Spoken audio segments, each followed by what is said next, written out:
दूसरी तरफ ये है कि बड़ा भाई कहता है कि यार बड़ा ਪ੍ਰੈਸ਼ਰ ਪੈ ਰਿਹਾ, ਤੁਸੀਂ ਵੀ ਕਾਊਂਟਰ ਕਰੋ, ਅਸੀਂ ਲੰਮੇ ਤੇ ਨਹੀਂ ਪੈ ਜਾਣਾ, ਅਸੀਂ ਉੜ ਜਾਵਾਂਗੇ। ਅੱਛਾ, ਕਿ ਇਹਨਾਂ ਦਾ ਤਾਂ ਕੋਈ ਪਤਾ ਨਹੀਂ ਹੈ, ਅੱਜ ਸਾਡੇ ਨਾਲ ਨੇ ਕੱਲ ਸਾਡੇ ਨਾਲ ਨਹੀਂ ਹੋਣਗੇ, ਤੇ ਅਸੀਂ ਵੀ ਕੋਈ ਆਪਣੀ ਕੋਈ ਥੋੜੀ ਜਿਹੀ ਸਪੇਸ ਬਣਾਈਏ।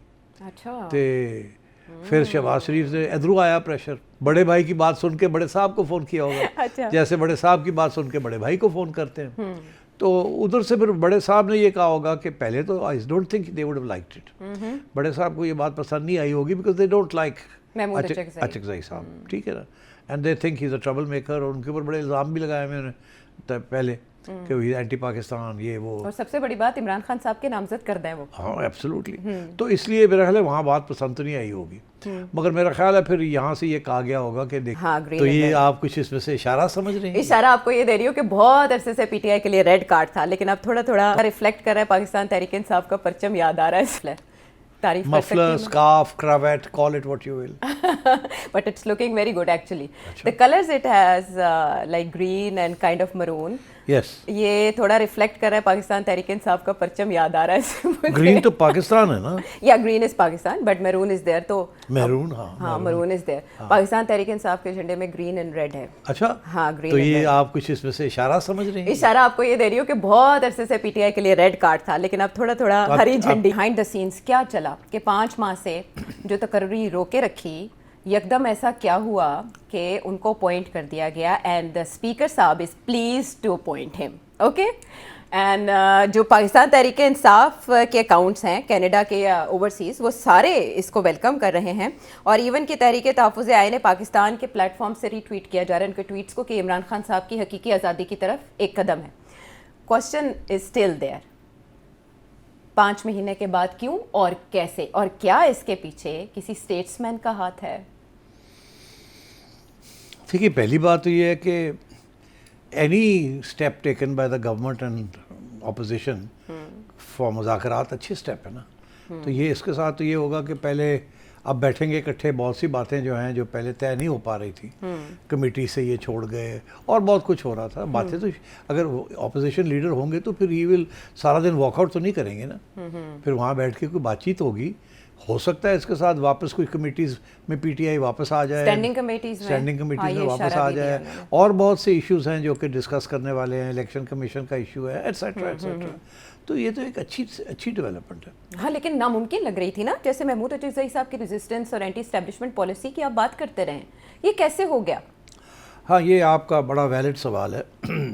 5 महीने नहीं होने दिया जी, कभी इधर कभी उधर लारी लपा है। और उन्होंने एक 2 रोज़ा कॉन्फ्रेंस की जिसमें उन्होंने कुछ फैसले किए और ऐलानात किए, और स्ट्रीट मूवमेंट भी चल रही है। सुहेल अफरीदी साहब की उनकी तैयारी 8 फरवरी को एहतजाज है। सो एक तो 8 फरवरी सर पे चढ़ा हुआ है, हाँ, और इसके पीछे एक और भी चीज़ चढ़ी हुई है जो कि गेम चल रही है। मैं समझता हूँ कि वो साइलेंट गेम है। वो साइलेंट गेम क्या है? क्या? आपने देखा जब ये पीपल्स पार्टी ने खैर मकदम किया था जी, वेलकम किया, टोपियाँ पहनाई, अजरक पहनाए और जफिया शफिया डाली, ऐसे ही है ना। हाँ। तो उस वक्त मैंने कहा था कि ये लेवरेजिंग हो रही है, और ये देखिएगा आप कि आखिर में आगे पीपल्स पार्टी भाग जाएगी और ये जलसे के लिए दे विल क्रिएट प्रॉब्लम्स जी, और वही हुआ जी। बदमज़गी मैंने आपसे कहा था ये क्यों कर रही है पीपल्स पार्टी? इसलिए कर रही है ये, this was a signal to the government and establishment, क्योंकि गवर्नमेंट और एस्टैब्लिशमेंट की तरफ से पीपल्स पार्टी के ऊपर बड़ा प्रेशर है 3-4 इश्यूज़ के ऊपर, जिसका जिक्र हम हमेशा करते हैं। NFC अवार्ड है, लोकल गवर्नमेंट्स है, और प्रोविंसेस हैं, पानी के मसले हैं, तो ये चीज़ें चल रही हैं ना। तो पीपल्स पार्टी बड़े प्रेशर में थी, तो पीपल्स पार्टी ने थोड़ा सा जिसे कहते हैं लेवरेजिंग करी कि फिर अगर हम भी तो तारीख राहों में है ना, हम भी गेम खेल सकते हैं ना, अगर आप ये प्रेशर डाल रहे हैं तो हमारी तरफ से भी फिर काउंटर प्रेशर ले लें आप। अच्छा। तो ये काउंटर प्रेशर यही था कि पीटीआई के साथ मिलके उनकी कोई सहूलत कर दी जाए, because main threat to the government and the hybrid government regime is from PTI ना। अच्छा। तो इसलिए मेरा ख्याल है कि वो फिर यही हुआ जो मेरा तवक्को थी कि ये होगा, कि कोई पैगाम आ गया होगा, ओए बस करो, ਤੁਸੀਂ ਵਧੀ जा रहे हो, थोड़ा खिंच के रखो इन्हों, नहीं तो तुसी भी ठीक हो जाओगे। तो फिर उसके बाद उन्होंने अपनी यू टर्न ली थोड़ी सी। अच्छा। और मैं पहले दिन से मुझे पता था कि ये जो किस वजह से ये कर रहे हैं, और फिर जब इनको पैगाम आएगा तो जब ये ओवर हो जाएंगे तो फिर उसके बाद थोड़ा पीछे हट जाएंगे, तो वही हुआ। अब आप देखिए कि मैंने ये क्यों ये बात कही मैं समझता हूँ नून लीग भी इसी गेम में आ गई है अब। अच्छा। हाँ, नून लीग के ऊपर भी बड़ा प्रेशर है ना। आपने देखा पिछले 2-3 माह से बातें चल रही हैं, वंडर बॉय, नया फाइनेंस मिनिस्टर, नई कैबिनेट के अंदर टेक्नोक्रेट्स, ये बातें चल रही है ना। परफॉर्मेंस नहीं है। और जनरल सरफराज साहब कह रहे हैं कि जी फॉरेन इन्वेस्टमेंट नहीं आ रही, ब्यूरोक्रेसी बड़े इश्यूज क्रिएट कर रही है, डिलीवरी नहीं हो रही, वो ख़ुद तस्लीम कर रहे हैं मगर जिम्मेदारी किसी और पे डाल रहे हैं। तो ऐसे ही है।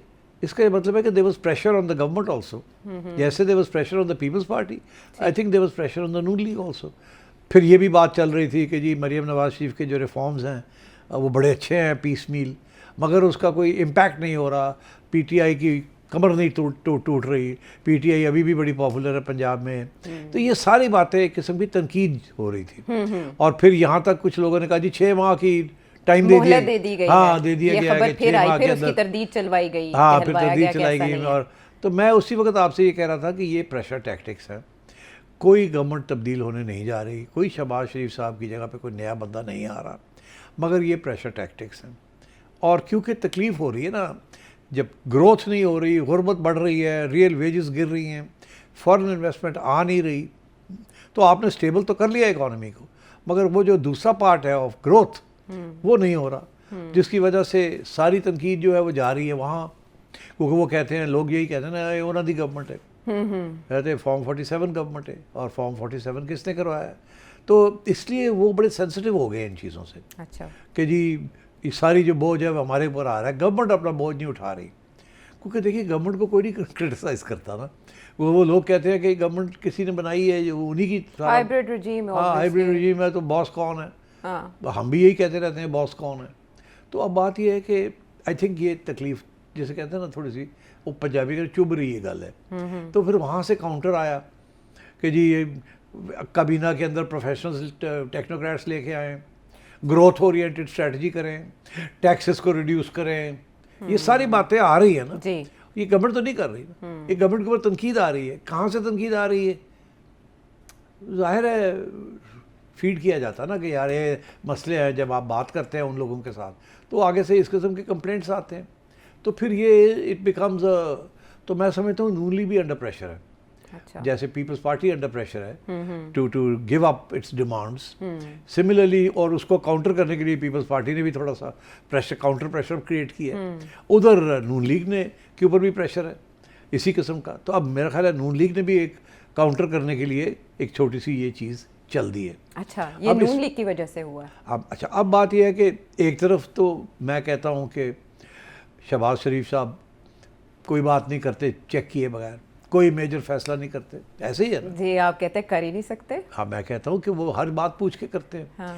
तो अगर ये बात काउंटर करने की बात है, हाँ। तो फिर शहबाज शरीफ साहब ने कैसे इजाज़त दे दी? हाँ, कैसे हो गया? और स्पीकर साहब तो प्राइम मिनिस्टर से पूछे बगैर करते कुछ नहीं कर सकते। तो फिर इसका क्या जवाब, इसका क्या जवाब है? हाँ, क्या है? तो ये मैंने खुद ही सवाल पूछा, अब खुद ही जवाब दूँ। नहीं, मैं हैरान हो रही हूँ कि वो पीपल्स पार्टी और वो पीएमएलएन जो अभी तक सिस्टम को चला रही है और कोई एक चीज़ भी, पत्ता भी यहाँ से वहाँ हिल नहीं सकता, वो ये इतना बड़ा काम कैसे कर सकती? कैसे करती? अच्छा, अब इसके मैं समझता हूँ दो एक्सप्लेनेशंस। एक एक्सप्लेनेशन तो ये है कि जो मैंने कहा कि काउंटर प्रेशर है। जाहिर है ये इनिशिएटिव शहबाज शरीफ साहब तो नहीं आ सकता। अच्छा। और स्पीकर साहब ये फैसला प्राइम मिनिस्टर से पूछे बगैर कर नहीं सकते, ये हमें पता ना, हकीकत ये है, रियलिज्म यही है, ठीक है। तो अगर स्पीकर ने प्राइम मिनिस्टर से इजाज़त लेके ये अनाउंस किया है, और साथ साथ हम कहते हैं कि प्राइम मिनिस्टर कोई इस किस्म की चीज़ पूछे बगैर करते नहीं हैं जी, तो फिर प्राइम मिनिस्टर ने किससे पूछा? अपने बड़े भाई से पूछा, या बड़े भाई या बड़े साहब से पूछा? बड़े साहब से पूछा, ठीक। हाँ। यह हो सकता है दोनों से पूछा हो, क्योंकि बहुत से ऐसे इश्यूज होते हैं जो वो दोनों से पूछते हैं। हाँ। वो पहले इधर पूछते हैं, हाँ। फिर उधर बताते हैं। सो फॉर एग्जाम्पल अगर बड़े साहब ने कहा कि ऐसे करो, तो शहबाज साहब ने करना हुआ, सोचा कि प्रॉब्लम ना बन जाए, तो बड़े भाई से पूछ लेते हैं कि वो बड़े साहब ये कह रहे हैं तो करना ही पड़ेगा। दूसरी तरफ ये है कि बड़ा भाई कहता है कि यार बड़ा प्रेशर पै रहा है, तुसी भी काउंटर करो, असी लम्बे तो नहीं पै जाना, ऐसे उड़ जावांगे। अच्छा। ਇਹਨਾਂ ਦਾ ਤਾਂ ਕੋਈ ਪਤਾ ਨਹੀਂ ਹੈ, ਅੱਜ ਸਾਡੇ ਨਾਲ ਨੇ ਕੱਲ ਸਾਡੇ ਨਾਲ ਨਹੀਂ ਹੋਣਗੇ, ਤੇ ਅਸੀਂ ਵੀ ਕੋਈ ਆਪਣੀ ਥੋੜੀ ਜਿਹੀ ਸਪੇਸ ਬਣਾਈਏ। अच्छा। ਤੇ फिर शहबाज शरीफ से इधरों आया प्रेशर, बड़े भाई की बात सुन के बड़े साहब को फ़ोन किया होगा। अच्छा। जैसे बड़े साहब की बात सुन के बड़े भाई को फ़ोन करते हैं। तो उधर से फिर बड़े साहब ने ये कहा होगा कि पहले तो I don't think they would have liked it. बड़े साहब को ये बात पसंद नहीं आई होगी because they don't like Mahmood Achakzai साहब, ठीक है ना, and they think he is a trouble maker. और उनके ऊपर बड़े इल्ज़ाम भी लगाए मैंने पहले कि वो एंटी पाकिस्तान ये वो। और सबसे बड़ी बात इमरान खान साहब के नामजद करता है वो। हाँ एब्सोल्युटली। तो इसलिए मेरा ख्याल है वहाँ बात पसंद तो नहीं आई होगी, मगर मेरा ख्याल है फिर यहाँ से ये कहा गया होगा कि